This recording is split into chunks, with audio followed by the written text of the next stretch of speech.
Alright, so another way to break the bead on these, which is not the most conventional way but works, is one of these standard crowbars. You set it down into the corner, tap it here, and then turn it slightly sideways and come around on the edge of the tire.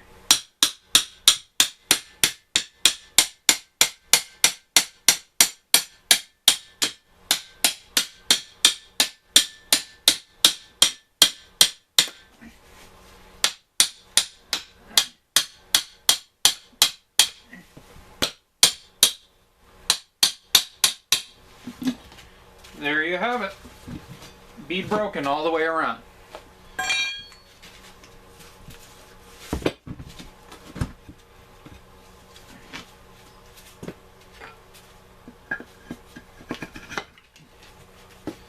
Okay, so now put your pry bar in, pull it up and over.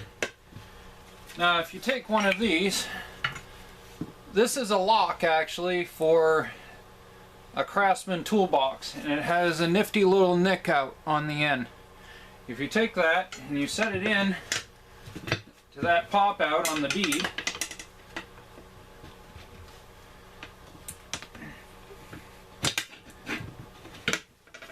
there we go. That acts as a nice little set point.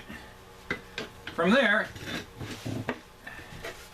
you should be able to set it on the edge like that, and then proceed to go around and pop the rest of the edge.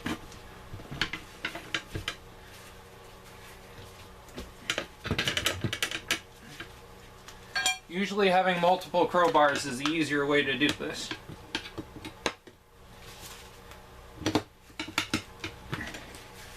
And the other thing is, don't get greedy.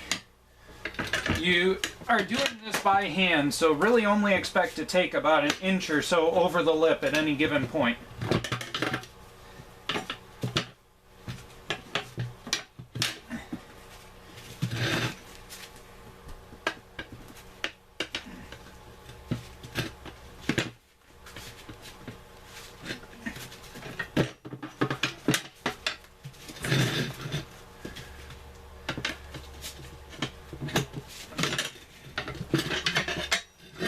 There we go. So, from there, we need to do the other side. This, unfortunately, apparently was filled with some sort of flat fix material, so it's going to be a little grungy. But, if you pull it up, yet again, set your crowbar down in through, and up and over. Watch out for your valve stem.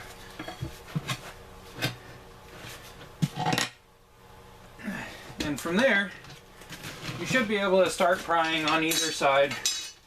Remember to set your flat bar in on one side to hold it.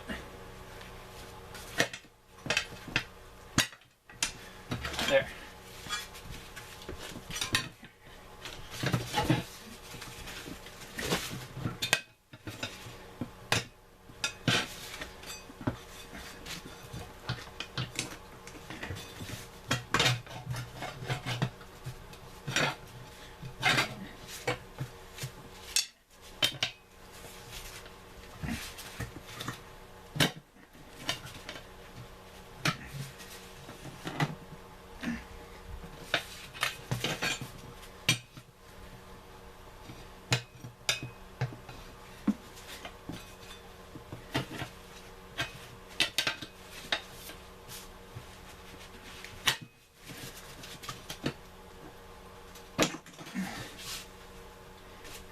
Remember to move your second crowbar up.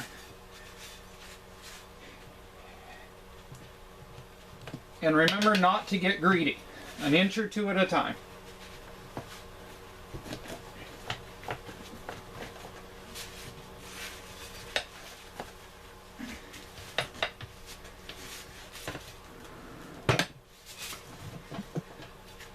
Once you get it halfway, give it a tug, and it'll come right out. Alright, so there we are. We've got that.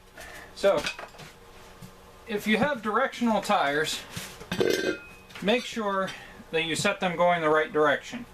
In this case, this side here is going that direction, and I need to be doing the side on that side, which means my valve stem needs to go that direction on the tractor. Okay, set it in and give it a good stomp, and another good stomp, and another good stomp. That sets it down in. Now, from here, we're going to do the same basic idea. Don't grab too much, just a little bit.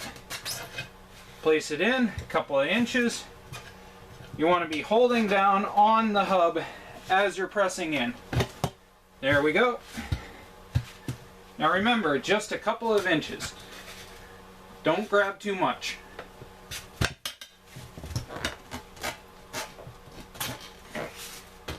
Remember to keep a constant down pressure on the rim as you're doing this.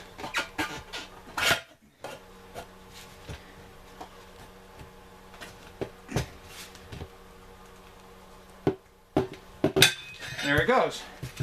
So that side's in. Now we flip it over. Now this is the fun part. Put your rod back in. That way you have a focal point. Alright, so let's put the other side on. First we got to get it started. So we'll post this aside. We'll take our flat bar, stick it in underneath as far over as we can.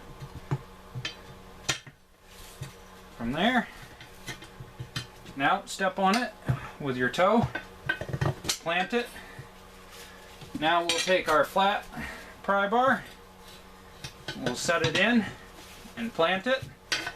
Now we're going to take the regular pry bar and we're going to come around and plant it, come around and plant it, give it a good pull, come around.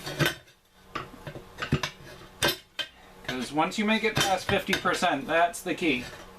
And this will take multiple tries. Once you get to this point, give it a yank. Put your flat bar in. Now step your other toe onto it. You're going to have to balance from here. Now, take small sections, and every time cinch it forward with your toe. Small section, cinch it forward with your toe.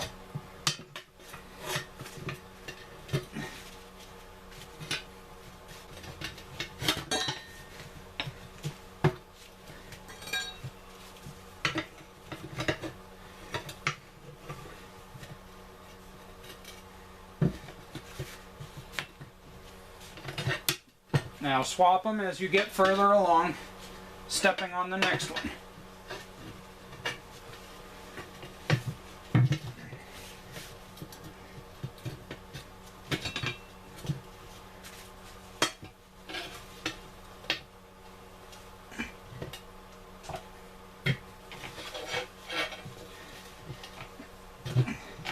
And remember not to take too much at once.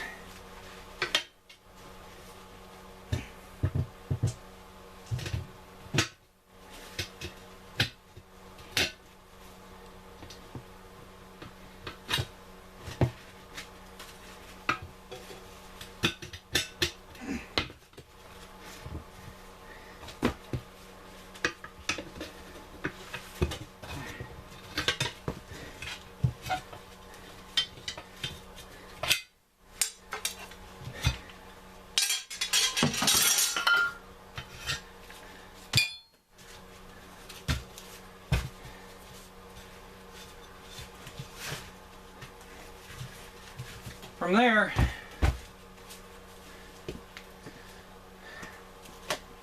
use Dawn or Ajax or some sort of similar thing in order to coat the edges. Get your air compressor up to full tilt and slam it full of air.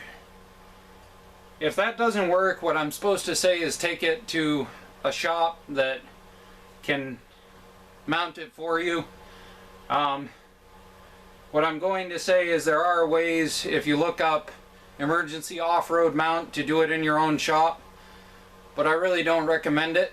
It's a good way to blow your kneecaps off along with your head and your eyes and everything else.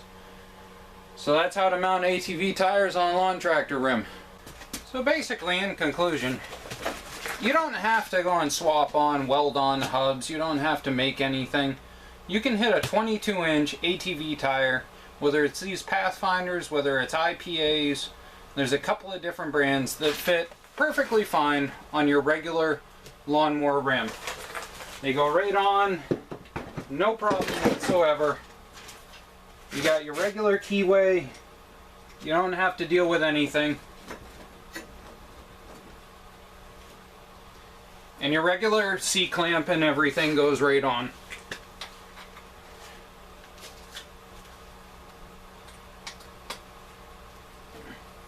Now, if you want to go past 22 inches, that's another story.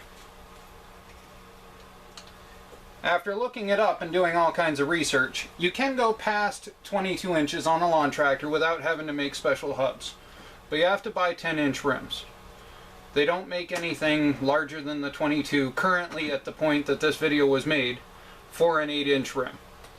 But if you have a 10-inch rim, you actually can find all kinds of stuff clear up through to 24 to 26, just as long as you're willing to do the research and buy accordingly.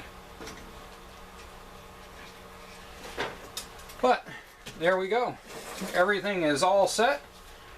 And stay tuned for my next video where I'll be getting the body all welded up and set up so that we can take her out for a run. If you found this helpful, you ought to join my Facebook group. It's called Maine Mud Mowers on Facebook. I'll post a link down in the description. Feel free to come join. Criticize, make jokes, tell us what you've done, post up a video. I don't care. As long as it's mud mower related, I would love to have it. Have a good day.